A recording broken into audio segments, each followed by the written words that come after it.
Todo mundo que tá assistindo esse vídeo conhece uma pessoa que tem medo de entrar no mar quando vai na praia, né? A maioria não se arrisca simplesmente por não saber nadar. No entanto, outros possuem terrores mais profundos, esses que envolvem o medo do desconhecido. Segundo a Fundação SCP, os oceanos acobertam algo que poderia facilmente se tornar um dos motivos para o fim do mundo. Vocês estão preparados para essa conversa? Não se inscrevam de se esquecer e lembrando, esse é um vídeo sobre uma fundação supostamente fictícia que fala sobre criaturas supostamente também fictícias. Vem comigo porque eu sou o Thiago Tadeu e sejam bem-vindos ao Mundo Inverso.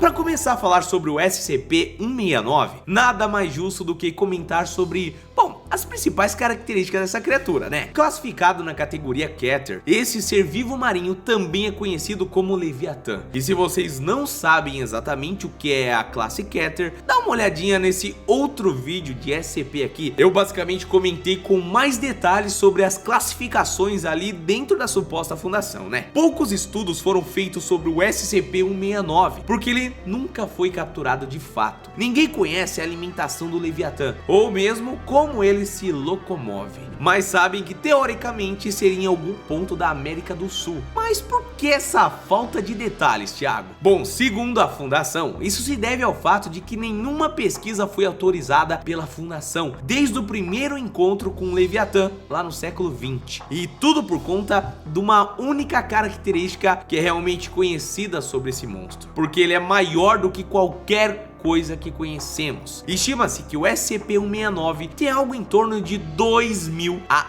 8.000 quilômetros de comprimento, o que daria mais ou menos a distância da cidade de São Paulo até Toronto, no Canadá. Isso considerando a medida máxima calculada pela Fundação. O temor de despertar a ira da criatura é gigantesco, quase tão grande quanto o próprio SCP-169. Tudo isso porque se ele estiver em movimento, seria capaz de estragos aterrorizantes. Vamos fazer um exercício de imaginação que o canal Viral Quest VQ também fez em um de seus vídeos. A ideia aqui é pensar quais seriam os perigos que o Leviatã poderia causar para a humanidade. Primeiro é preciso reforçar que, por algum motivo desconhecido, esse monstro não faz mais do que se mover lentamente pelo oceano. Ele nunca teria se mostrado para a humanidade durante toda a existência da nossa espécie. E também não se acredita que o Leviatã tenha provocado grandes estragos em seus estimados ali 4,5 bilhões de anos. Sim, a Fundação acredita que o SCP-169 tenha se originado no mesmo período em que a Lua e os oceanos. Colocado essa questão aqui, basta apenas analisar alguns pontos observados pela Fundação desde que o Leviatã foi encontrado. O primeiro deles é que tremores são provocados no hemisfério sul a cada 3 meses, e eles estariam ligados à respiração do SCP-169. Em outras palavras, segundo a organização, toda vez que o Leviatã faz uma coisa impensada, ele consegue provocar abalos sísmicos leves. Isso poderia causar um estrago muito maior do que o furacão mais devastador da era moderna. O Mitch foi uma tempestade que ocorreu em 1998, na América Central, e algumas fontes indicam que mais de 18.000 vidas foram perdidas, assim como os estragos foram avaliados em 7 bilhões de dólares. Com o suposto sopro do Leviatã, isso levaria muito mais vidas, e não só causaria uma ventania absurda, como também tremores que aumentariam a tragédia. Mas vocês acham que isso pode ser o pior? Bom, lembra que eu disse que o Leviatã pode ter o tamanho de 8.000 quilômetros?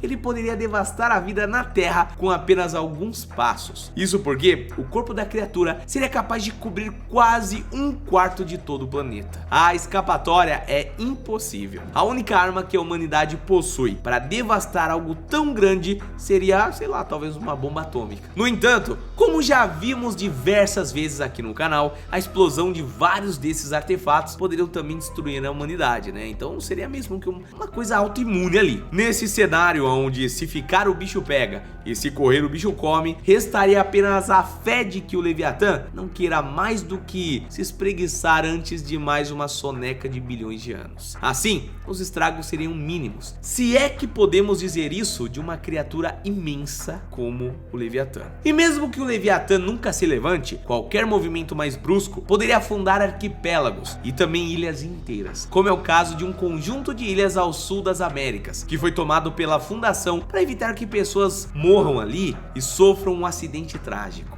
Isso tudo são supostas informações, né? A localização dessas ilhas é sigilosa, mas com os dados no site da Fundação, eu pude pesquisar um pouco qual região se enquadraria mais ali nas informações fornecidas. As ilhas foram conquistadas na década de 70 e são inabitadas. Essa descrição bate com as ilhas Geórgia e Sandwich do Sul, que contam com apenas oficiais vivendo nela para a administração do local, de acordo com as informações que temos reais, né? E lembrando que a fundação ali é uma suposta fundação. Mas será que lá seria alguma base da fundação?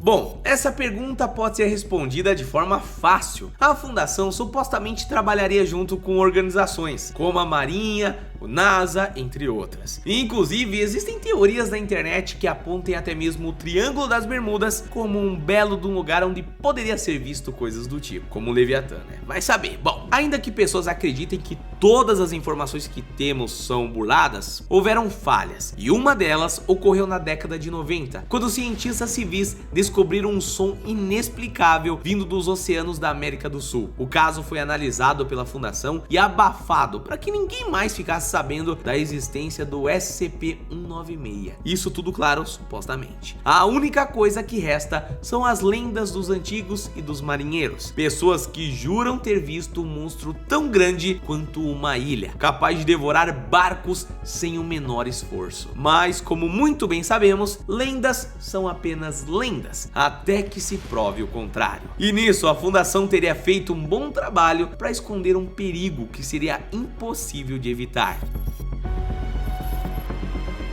Bom, como fazemos em todo vídeo sobre SCPs, que tal colocar a existência do Leviatã à prova aqui? Esse monstro, que pode até chegar a 8.000 km, é uma besta marinha que se esconde nas profundezas das águas, né? Segundo a Fundação, o SCP-169 seria um artrópode marinho sem precedentes. Mas será que eles poderiam ser gigantes mesmo? Os maiores animais desse filo aí são os caranguejos e centopeias, ou seja, fica difícil imaginar uma criatura dessa atingindo 1000 metros ou até mesmo 100 metros, né? O que nos faz descartar a existência do Leviatã. E mesmo que o SCP-169 não fosse um artrópode comum, nada explicaria o fato dele ter bilhões de anos e nunca ter sido visto, pelo menos deixado rastros, né? Nenhuma pegada ou amostra genética espalhada em algum canto da Terra. Todos esses fatores jogam contra, mas o principal deles é que nenhuma criatura grande poderia viver sem precisar de uma boa fonte de energia. Nos tempos atuais, vemos cada vez menos gigantes da natureza. Os grandes monstros do passado já se foram, e os que temos estão sendo dizimados pelo ser humano dia após dia. O mundo não pertence mais às grandes feras, mesmo que o mar possa esconder muitas delas. Mas antes de finalizar, eu quero saber de vocês. Vocês acreditam mesmo que uma criatura dessa, como um SCP, poderia existir de verdade? Deixa aqui nos comentários, tá? Eu quero saber a sua opinião. A gente se vê no próximo vídeo então. Um abraço, fica bem